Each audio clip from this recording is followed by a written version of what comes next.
लागता चुसाई तोहर तोहर तोहर ओठ के तोहर तोहर ओठ के ललैया ही आहे ललैया ही आहे।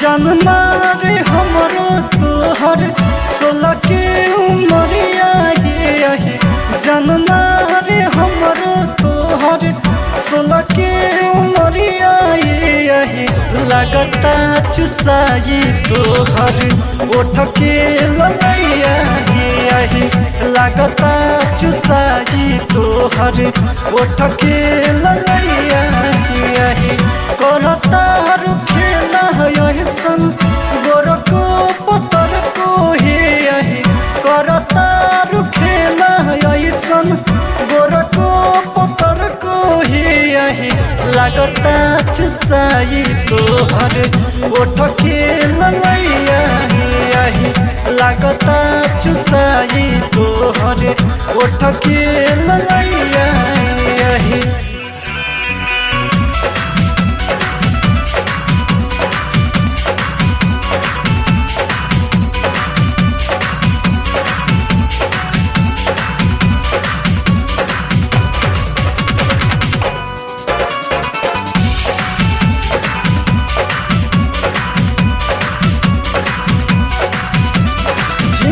पॉइंट में लागेलू सेक्सी लइकन के खूबे देखावेलू हाथ हिला के टाटा करेलू उठावा से उठावा मिलावेलू उठावा से उठावा मिलावेलू।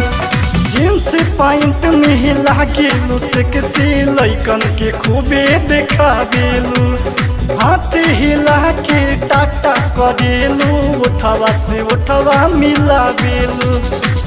लोगवा तो देखत बड़ुए तोहरो रंग रंगिया हे लोगवा तो देखत बड़ुए तोहरो रंग रंगिया हे लगता चुसाई तोहर ओठ के ललैया हे लगता चुसाई तोहर ओठ के ललैया हे।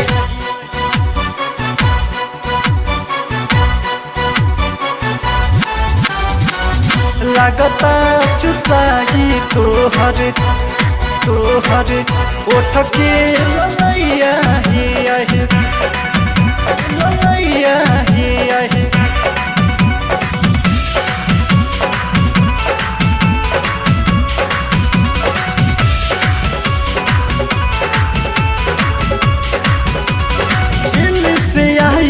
तोहर स्टाइल कैले बा बड़ी बवाल हो देखे में लागेल पूरा हीरोइन कैले है बड़ जन चाल हो कैले है बड़ जन चाल हो।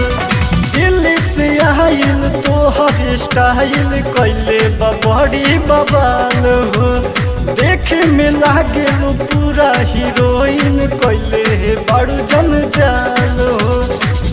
गलिया के पाउडर जैसे लागे मलैया हे गलिया के पाउडर जैसे लागे मलैया हे लगता चुसाई तोहर ओठ के ललैया हे लगता चुसाई तोहर ओठ के ललैया हे।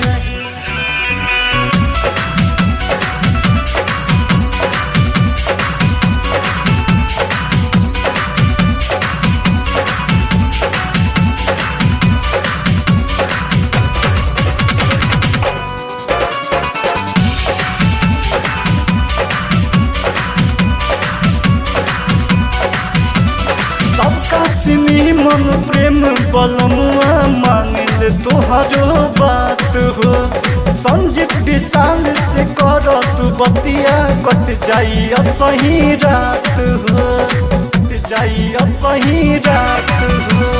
सबका सिनी मन प्रेम बलमुआ माने ले तोहरो बात हो। संजित विशाल से कर तू बतिया कट जाही असही रात हो। सुन सुन ये हो बेबिया धरना झुमझुमिया हे। सुन सुन ये हो बेबिया धरना झुमझुमिया हे। लगता चुसाई तोहर ओठ के ललैया हे। लगता चुसाई तोहर ओठ के ललैया